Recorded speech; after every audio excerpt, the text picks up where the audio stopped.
जी, तो आप सभी को नमस्कार। और आज जो है मैं एक बहुत महत्वपूर्ण जो टॉपिक है आपके प्रधानाचार्य भर्ती जो परीक्षा है उसके लिए सेकंड पेपर के अंतर्गत, जिसको कि कहते हैं विद्यालय शिक्षा का प्रावधान उत्तराखंड के अंदर, उसके ऊपर मैं अपना एक वीडियो बना रहा हूं। और इससे पहले कि आप लोग वीडियो सुनना शुरू करें, आप अपना पेन और कॉपी ज़रूर ले लें, क्योंकि बहुत सारी इन्फॉर्मेशन जो बोलते बोलते निकल जाती है, फिर वो आप लोग रिकॉर्ड कर लिया करेंगे कम से कम। बाकी जो डेटा इसमें दिया हुआ है वो आपके काम आ ही जाएगा।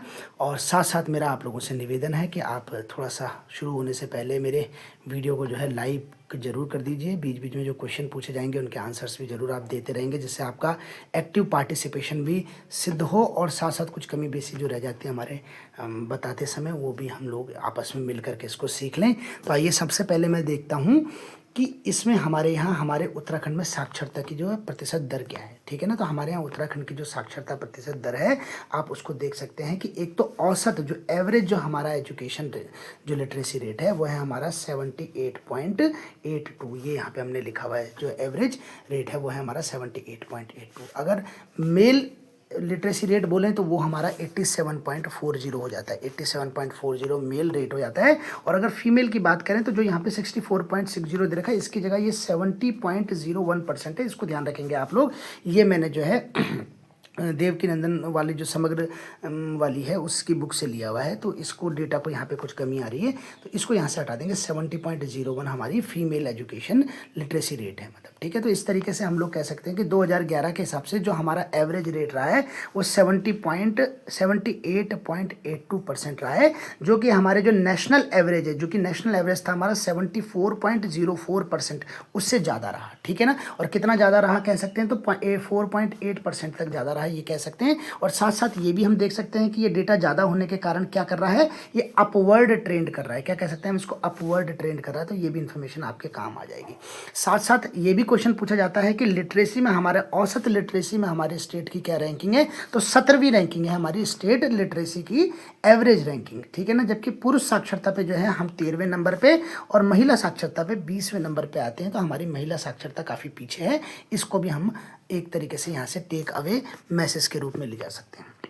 ठीक है। और इनरिच करने के लिए डेटा को देखिए आप लोगों के साथ डिस्ट्रिक्ट वाइज डेटा भी हमने यहाँ पे डिस्कस किया हुआ है। तो आप ये देखिए कि हमारे यहाँ सबसे ज़्यादा कंट्रीब्यूट जो हमारी लिटरेसी को कर रहा है वो देहरादून कर रहा है, क्योंकि देहरादून हम लोग जानते हैं इसका सबसे ज़्यादा नगरीयकरण हो रखा है। ठीक है ना। तो देहरादून में जो है सबसे ज़्यादा कितना, 84.25% हमारे यहाँ लिटरेसी रेट है, जिसमें महिलाएं 78 और 89 पुरुष हैं। इस तरीके से 84.25% लिटरेसी है हमारे यहाँ देहरादून में एवरेज। ठीक है ना। और सबसे कम कहाँ है, उधम सिंह नगर में 73.10 है। तो आपको सबसे ज़्यादा और सबसे कम वाले तो याद करने ही करने हैं।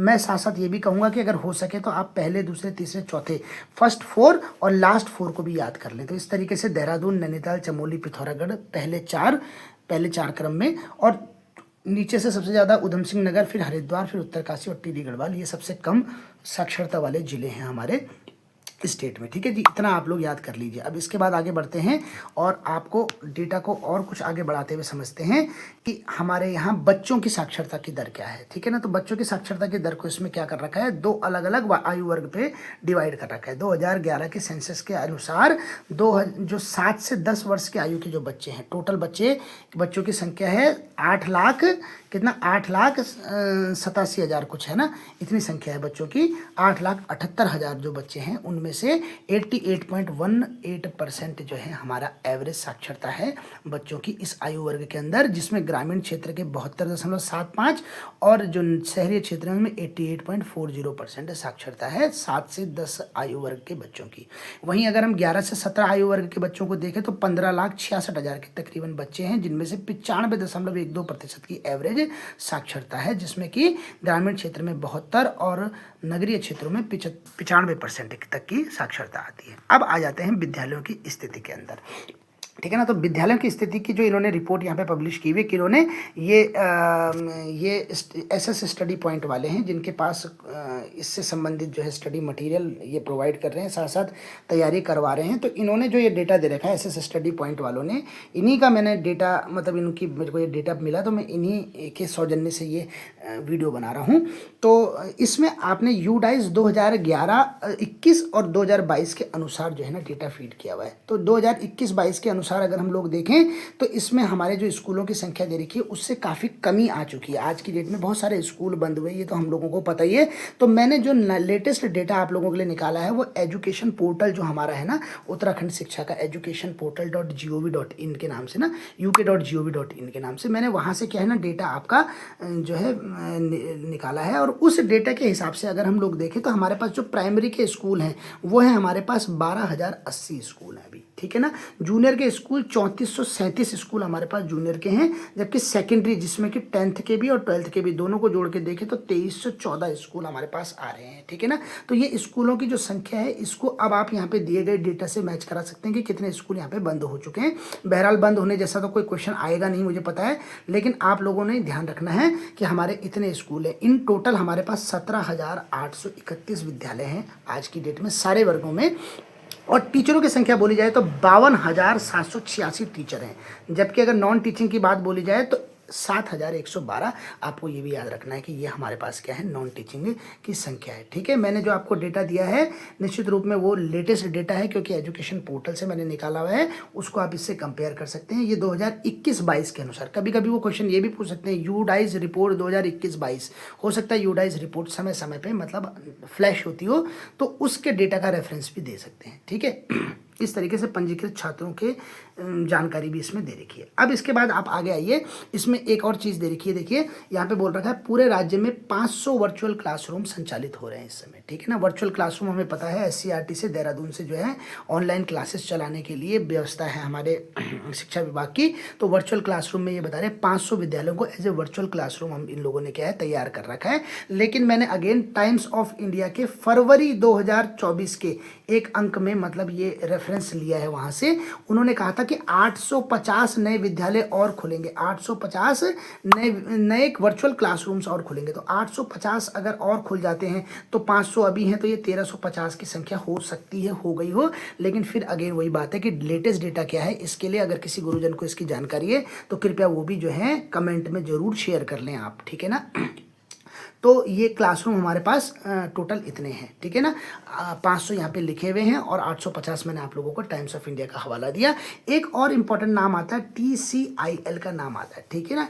TCIL का मतलब है telecommunication consultant India limited. ये एक संस्था है जो कि इन क्लासरूम को संचालित करती है, मतलब याद ये समझ लीजिए कि डेवलप करती है हमारे स्कूलों में। तो TCIL का नाम भी इंपॉर्टेंट आता है, इसको जरूर याद रख लेना, ये भी क्वेश्चन पूछा जा सकता है। इसके बाद नेक्स्ट क्वेश्चन हम देख रहे हैं, यहाँ पे लिखा हुआ है कि 28 जो है कस्तूरबा गांधी विद्यालय है यहाँ पे, है ना, बालिका विद्यालय है। तो हमारे को पता है कस्तूरबा गांधी जो है पिछड़ी हुए, जो आर्थिक रूप से पिछड़ी हुई गरीब लड़कियां हैं उनके लिए एक आवासीय सुविधा वाले विद्यालय हैं। तो इनको भी आप लोग यहाँ पे देख सकते हैं, ठीक है ना।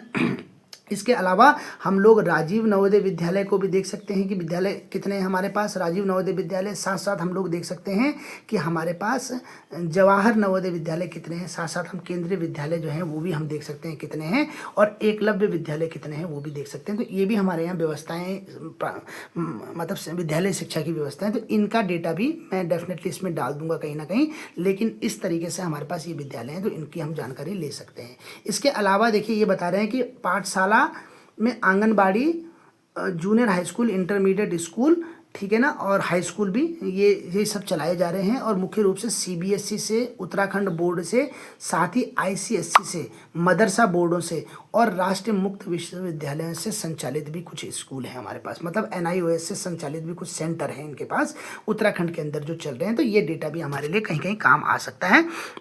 इसके बाद हम आगे बढ़ते हैं, तो इसके बाद इंपॉर्टेंट आ जाता है हमारे पास विभागीय जो प्रशासनिक ढांचा है विद्यालय शिक्षा का हमारे उत्तराखंड में। तो इस विद्यालय शिक्षा में जो एक तो ये तो हो गया प्रशासनिक ढांचा, और एक विद्यालयी ढांचा ये रहा है ना। तो विद्यालय स्तर का ढांचा जो है उससे देखना शुरू करते हैं ताकि हमारे को नीचे से ऊपर तक सारी हायरार्की समझ में आ जाए। तो आइए सबसे पहले देखते हैं कि हमारे पास जो दो तरीके के विद्यालय हैं, एक तो हमारे पास सेकेंडरी स्कूल है और एक क्या है प्राइमरी स्कूल है। प्राइमरी के अंदर दो तरीके के विद्यालय हैं, एक तो है हमारे पास प्राइमरी और एक है अपर प्राइमरी, ठीक है ना। तो दोनों ही प्राइमरी और अपर प्राइमरी में जो एंट्री लेवल टीचर्स हैं वो हैं सहायक अध्यापक, ठीक है ना। यहाँ पे भी सहायक अध्यापक और यहाँ पे भी सहायक अध्यापक है, ठीक है जी। यहाँ पे दोनों जगह क्या है हमारे यहाँ LT टीचर्स होते हैं। इसके अलावा इनके टीचरों के ऊपर एक प्रधान अध्यापक हेड मास्टर होते हैं, और हेड मास्टर के ऊपर तो फिर आपको पता ही है हमारे ABO होते हैं, ठीक है ना, वो आपको पता ही है। लेकिन इधर अगर हम सेकेंडरी में देखें तो सेकेंडरी में जो इंटरमीडिएट और हाई स्कूल दो तरीके की व्यवस्था है। उसमें हाई स्कूल में अनुसेवक, प्रवर सहायक, सहायक अध्यापक LT, उसके बाद प्रधान अध्यापक, प्रधानाचार्य गलती से लिखा हुआ, प्रधान अध्यापक यहाँ पे हमारी हायरार्की का क्रम है। जबकि अगर इंटर कॉलेज में देखें तो कनिष्ठ सहायक, मुख्य सहायक, प्रधान सहायक, कहीं कहीं पे प्रशासनिक के पद भी होते हैं, वो बच्चों की छात्रों की संख्या पर निर्भर करता है। और उसके बाद हमारे पास सहायक अध्यापक मतलब LT ग्रेड के टीचर भी होते हैं, प्रवक्ता ग्रेड के टीचर भी होते हैं, और इन सब के बॉस होते हैं प्रधानाचार्य। प्रधानाचार्य मतलब जो आप लोग बनने वाले हैं, जिनके लिए आप एग्जाम की तैयारी कर रहे हैं, ठीक है ना। तो ये इंटरमीडिएट की हमारी हायरार्की है। इंटरमीडिएट के प्रधानाचार्य या हाई स्कूल के जो प्रधानाध्यापक होते हैं, इनके ऊपर जो है सीधा कौन आता है, खंड शिक्षा अधिकारी आते हैं। कौन आते हैं, इनके ऊपर आते हैं खंड शिक्षा अधिकारी। तो खंड शिक्षा अधिकारी BEO जो है हमारे, इनके ऊपर आने वाले अधिकारियों का नाम बताया आपको, ठीक है ना। जबकि उप शिक्षा अधिकारी मतलब ABEO है ना, असिस्टेंट ब्लॉक एजुकेशन ऑफिसर जो हैं, ये हमारे प्राइमरी वालों के हेड होते हैं, मतलब उस तंत्र के ऊपर के अधिकारी हैं, ठीक है जी। ये दोनों के दोनों हमारे को पता है PCS के एग्जाम से आते हैं। अब इसके बाद खंड शिक्षा अधिकारी के ऊपर जो है अगला आते हैं जिला शिक्षा अधिकारी मतलब DEO, डिस्ट्रिक्ट एजुकेशन ऑफिसर। और ये डिस्ट्रिक्ट एजुकेशन ऑफिसर क्या है, प्राइमरी के लिए अलग होते हैं, जबकि माध्यमिक शिक्षा के लिए अलग होते हैं। तो DEO भी दो तरीके के होते हैं, एक प्रारंभिक शिक्षा के लिए होता है और एक क्या होता है, माध्यमिक शिक्षा के लिए होता है। तो इन लोगों का भी आपको ध्यान रखना है। साथ साथ मैं बता दूं, इन लोगों ने अपने नंबर भी यहाँ पे दे रखे हैं, ये जो SS स्टडी पॉइंट वाले हैं, तो इनके नंबरों में भी आप लोग इनसे बातचीत करके कुछ ग्रुप जो इन्होंने प्रिपरेशन ग्रुप बनाए हुए हैं, उन पर जानकारी लेने के लिए कम से कम ज्वाइन कर सकते हो, ताकि अपडेट आप लोगों को इसके बारे में पता चलता रहे। आगे देखिए यहाँ पे BEO जो है, BO के ऊपर मैंने DEO बताया, और DO के ऊपर हमारे क्या है, चाहे प्रारंभिक हो चाहे क्या है माध्यमिक हो, दोनों के ऊपर जो है एक ही CEO बैठता है, चीफ एजुकेशन ऑफिसर या फिर मुख्य शिक्षा अधिकारी बैठता है। और CEO के ऊपर फिर कौन बैठते हैं, CEO के ऊपर अगेन फिर प्राथमिक के साथ वाला अपर मंडलीय वाला, और माध्यमिक के ऊपर वाला जो है वो अपर मंडलीय मतलब AD बैठते हैं। तो CO के ऊपर AD बैठते हैं, ठीक है जी, अपर निदेशक जिसको कहा गया। और अपर निदेशकों के ऊपर क्या होते हैं, एक एक निदेशक होते हैं। तो प्रारंभिक वाले के ऊपर प्रारंभिक का निदेशक होगा, और जो माध्यमिक शिक्षा वाला है उसके ऊपर क्या होगा, माध्यमिक का निदेशक होगा। और निदेशकों के ऊपर कौन होते हैं, महानिदेशक, और महानिदेशक के ऊपर क्या होते हैं, मुख्य सचिव होते हैं। तो आइए अब दोबारा से अपनी इस हायरार्की को दोबारा ऊपर से नीचे की तरफ क्रम में पढ़ना शुरू करते हैं। तो आइए सबसे पहले जो प्रशासनिक ढांचे में जो हमारे सबके बॉस होते हैं इसके क्रम में, वो होते हैं हमारे शिक्षा मंत्री, ठीक है ना। तो शिक्षा मंत्री जो है यहाँ पे डॉक्टर धन सिंह रावत हैं, ये हमारे को पता ही है।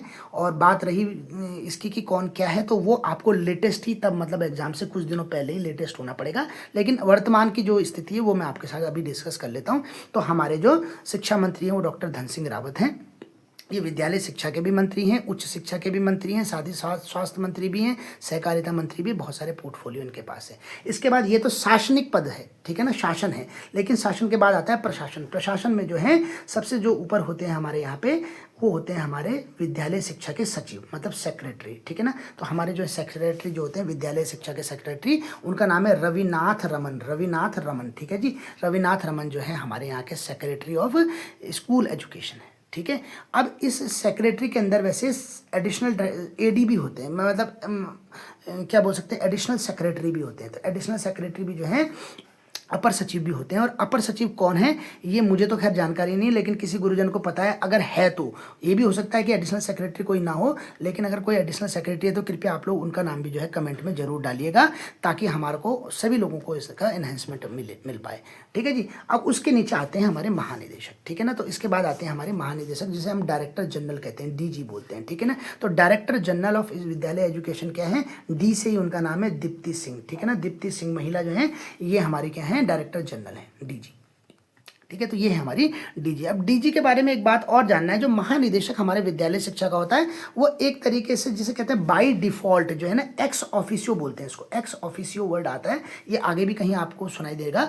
एक्स ऑफिसियो का मतलब होता है, मतलब पदेन होता है, मतलब एक तरीके से वो अगर जो महानिदेशक बनेगा उसको एक्स ऑफिसियो बनना ही पड़ेगा। किसका, हमारे स्टेट प्रोजेक्ट का डायरेक्टर बनना पड़ेगा उसको। तो हमारे यहाँ स्टेट प्रोजेक्ट के नाम में समग्र शिक्षा एक अभियान चलता है। तो समग्र शिक्षा का जो स्टेट प्रोजेक्ट डायरेक्टर होता है, जो राज्य जो क्या कह सकते हैं प्रोजेक्ट डायरेक्टर जो होता है, निदेशक होता है, वो कौन होता है, हमारा डीजी होता है, जो कि है दीप्ति सिंह। ठीक है ना। अभी समग्र शिक्षा की अगर बात कर दी हमने, तो समग्र शिक्षा में सबसे पहले तो क्या आएगा, समग्र शिक्षा का डायरेक्टर आएगा, और डायरेक्टर के नीचे उसके बाद एक और जो मतलब जो फंक्शनल सबसे फंक्शनल इंपॉर्टेंट नाम आएगा, वो समग्र शिक्षा का एडिशनल डायरेक्टर आएगा। तो एक एडिशनल डायरेक्टर भी होगा इस प्रोजेक्ट का, जिसे स्टेट प्रोजेक्ट का एडिशनल डायरेक्टर कहेंगे। और ये एडिशनल डायरेक्टर का नाम आप इंपॉर्टेंट अभी याद रख लीजिए, कुलदीप गैरोला नाम है इनका। क्या नाम है, कुलदीप गैरोला नाम है इनका। ठीक है जी, इंपॉर्टेंट नाम है। और ये MDM के हेड भी हमारे यहाँ पे है ना, MDM के हेड भी हैं हमारे उत्तराखंड के। तो इस तरीके से ये कुलदीप गैरोला जी हमारे एडिशनल डायरेक्टर हो जाएंगे।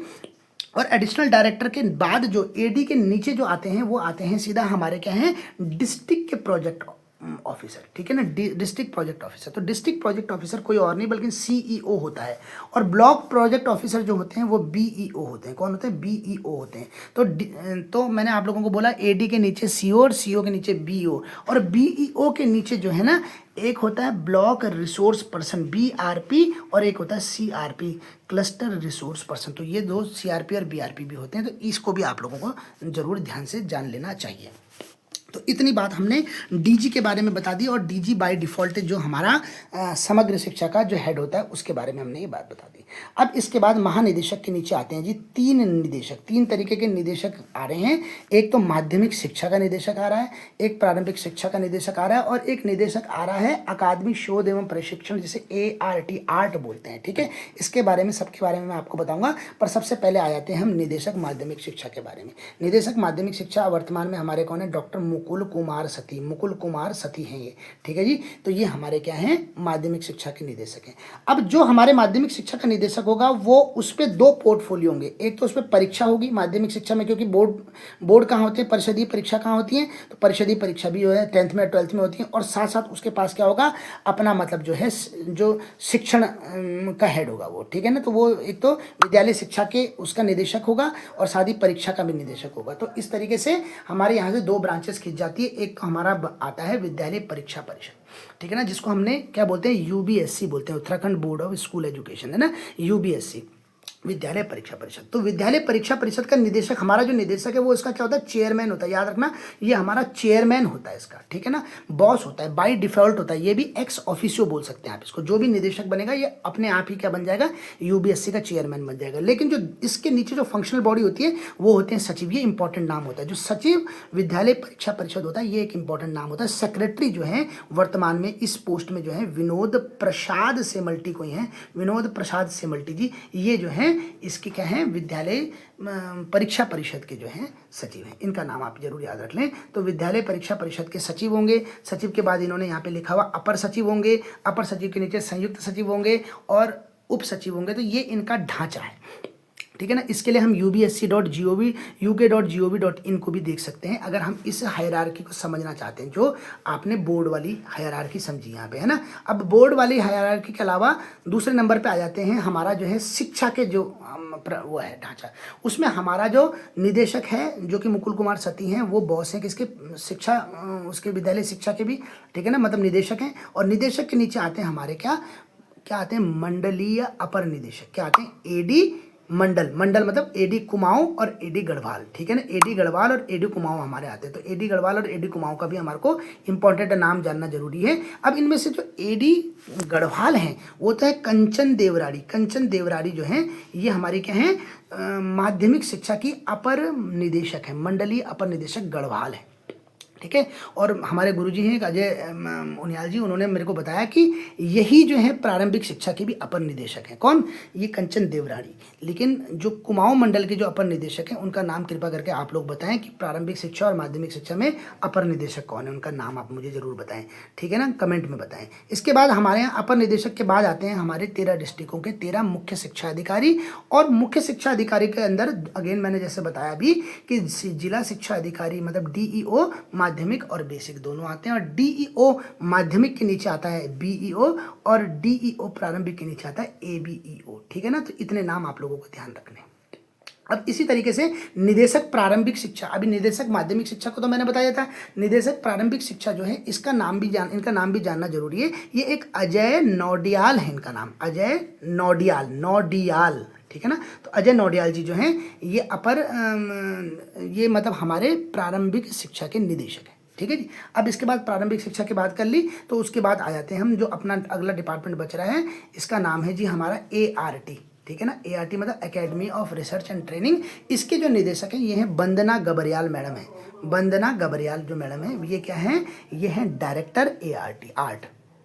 अब डायरेक्टर आर्ट जो है इसके नीचे जो है दो तरीके के क्या हैं, दो तरीके के जो संस्थाएं हैं वो है हमारी, है ना, ऑफिसेस हैं। एक तो है SCRT और एक है हमारा CMET, ठीक है ना। ये दोनों ट्रेनिंग के इंस्टीट्यूट्स हैं हमारे। एक है SCRT, ठीक है ना, और एक है हमारा क्या है, CMET है। तो SCRT और CMET दोनों में जो है अपर निदेशक इनके मतलब फंक्शनल बॉस होते हैं, ठीक है ना। तो अपर निदेशक SCRT जो होंगे वो होंगे जो फंक्शनल बॉस होंगे, और इनका नाम भी याद रख लेंगे, पद्मेंद्र सकलानी इनका नाम है, पद्मेंद्र सकलानी इनका नाम है। जबकि CMET के जो बॉस होंगे वो जो AD होंगे उनका नाम है अजय कुमार नौरियाल। ये क्या है, नौरियाल। अभी आप लोगों ने पढ़ा था अजय नौडियाल निदेशक प्रारंभिक, और अब आपने पढ़ा है अजय कुमार नौरियाल, ये है CMET के AD CMET है, ठीक है, याद रखना। और CMET के अंदर उसके बाद ज्वाइंट डायरेक्टर्स होंगे, जबकि SCRT के नीचे जो हैं हमारे क्या होंगे, प्राचार्य होंगे डाइट के, ठीक है ना। तो इस तरीके से हमारी इनकी हायरार्की बनी हुई है, ट्रेनिंग इंस्टीट्यूट्स की भी, विद्यालय एजुकेशन की भी, और विद्यालय परिषदीय परीक्षाओं की भी। अब अगले वीडियोज़ में मैं आप लोगों के लिए जो है CMET और इनके बारे में विस्तृत जानकारी लेकर के आऊँगा। तब तक आप मेरे वीडियो को लाइक करें, सब्सक्राइब लगभग अपने डिस्ट्रिक्ट में, अपने ब्लॉकों में ज़रूर इसको जो है शेयर कर दीजिए, ताकि सभी लोगों तक ये जानकारी पहुंच सके। और वीडियो में जो मैंने प्रश्न पूछे हैं उन सब के कमेंट भी कीजिए, लाइक ज़रूर कर दीजिएगा, ताकि मेरा भी उत्साहवर्धन साथ साथ चलता रहे। आप सभी लोगों का धन्यवाद। तैयारी में लगे रहिए। परीक्षा अगर होती है तो आपको इसी समय में किया गया काम जो है वो लाभ देगा। आप सभी का धन्यवाद। नमस्कार।